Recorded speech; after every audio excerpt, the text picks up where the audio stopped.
Hello everybody, myself Vandana Yadav, working as a legal intern in Lexis and Company. And today the topic which I'll be talking about is Karta under a Hindu law, under a Hindu joint family, and few questions related to it, like what are the powers of a Karta, what is the position of the Karta, what are the responsibilities of a Karta, and what has been the position, how has this position changed post 2005. So I think we should begin. Under the Hindu law, joint family is a unique institution whose members own property in its name, which has several persons as its members, having distinct rights over the property, plus there are some rights and obligations towards each other. And therefore it becomes imperative that as a unit it must be headed by a person from within the family who is not only capable of representing it in law but is also competent to bind all the family members together with his bona fide actions or decisions taken with respect to the family. In ancient times, customarily, it was the senior-most male member in the family, the patriarch as it was called then, who had more or less absolute control over the property and even over the lives of the family members. He was the unquestioned ruler of the family, representing the family in all its matters.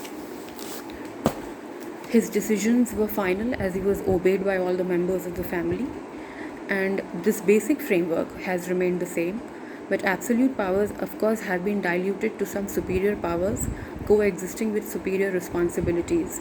The term patriarch has been replaced with Karta of the Hindu joint family. So, this is how we come to the definition of Karta under a Hindu joint family. Who can be a Karta? The question is, who can be a Karta? So generally the father, and in his absence the senior most male member, is presumed to be the Karta of the Hindu joint family.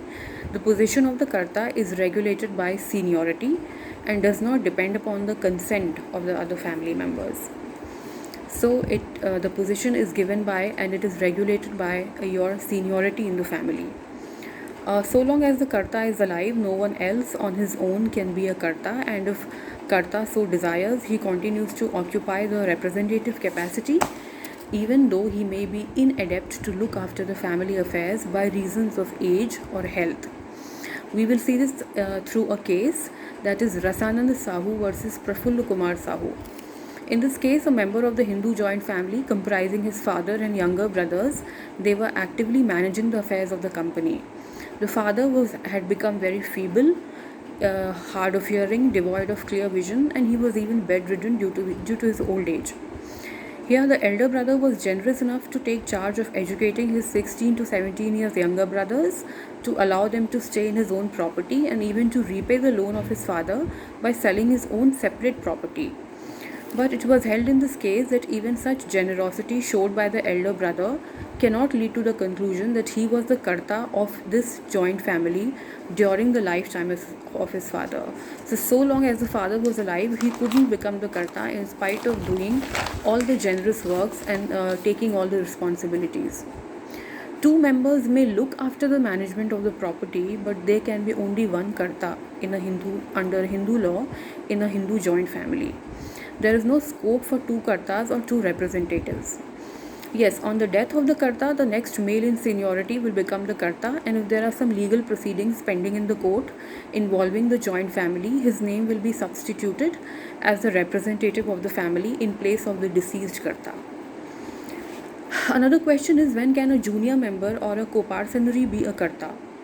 Now it is a very settled principle, and we have discussed this before, of Hindu law, that the position of Karta in the joint family goes to a person by birth and is regulated by his seniority, and a Karta occupies a position superior to that of as compared to other family members. Another case we will discuss here, Nopani Investments Private Limited versus Santokh Singh. The Karta of a Hindu joint family was staying in UK as a fact of this case, and was not in a position to handle the joint family affairs in India. So he executed a power of attorney in favor of his younger brother, and the whole family accepted the latter's management of the joint family affairs without any protest. The court has in this case clarified that though the settled principle remains that Karta would be the senior most male member, but in the following circumstances, a younger brother of a joint Hindu family may deal with the family property as the Karta. And those circumstances have been given by the court in this case. The first is that if the senior member or the Karta is not available. The second is where the Karta relinquishes his right expressly or by necessary implication. Third is in the absence of the manager in exceptional and extraordinary circumstances such as a distress or a calamity. The fourth is in the absence of his father. The fifth is if father's whereabouts are not known. The sixth is if the Karta was away in a remote place due to compelling circumstances and his return within a reasonable time was unlikely or could not or was not anticipated. Next, we'll come to the powers of Karta. Karta of a Hindu joint family has the power to manage family affairs. He has the right of representation. He has the power to receive and spend the family income. He has the power of alienation, though this power is limited and qualified. He has the liability to account. He has the power to acknowledge and contract debts. He has the power to settle family disputes. Coming to the position of Karta, he stands in a fiduciary relationship with other members of the family. The position of a Karta is sui generis. It comes to him by being born in the family and is regulated by seniority. It is terminable by resignation and relinquishment, but it is not indefeasible. It's a very unique position. It has no parallel in any kind of relationship. He is the Karta is the custodian of the family interest. He is the head of the family, but the relationship is not that of the principal and agent. The relationship is also not of partners. It's a fiduciary relationship with the other members of the family. The Karta cannot be held liable for any negligence, but where he misappropriates the joint family funds, he is accountable and he will be called upon to refund the amount. Along with the powers and the positions, there are certain responsibilities of Karta.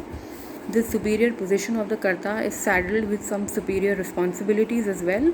Primary responsibility is of providing food, shelter, clothing, residence and maintenance. Under maintenance, it's providing the marriage expenses and the funeral expenses to the family members. Then to defend the family in all the litigations that may be filed against the family. These are certain responsibilities.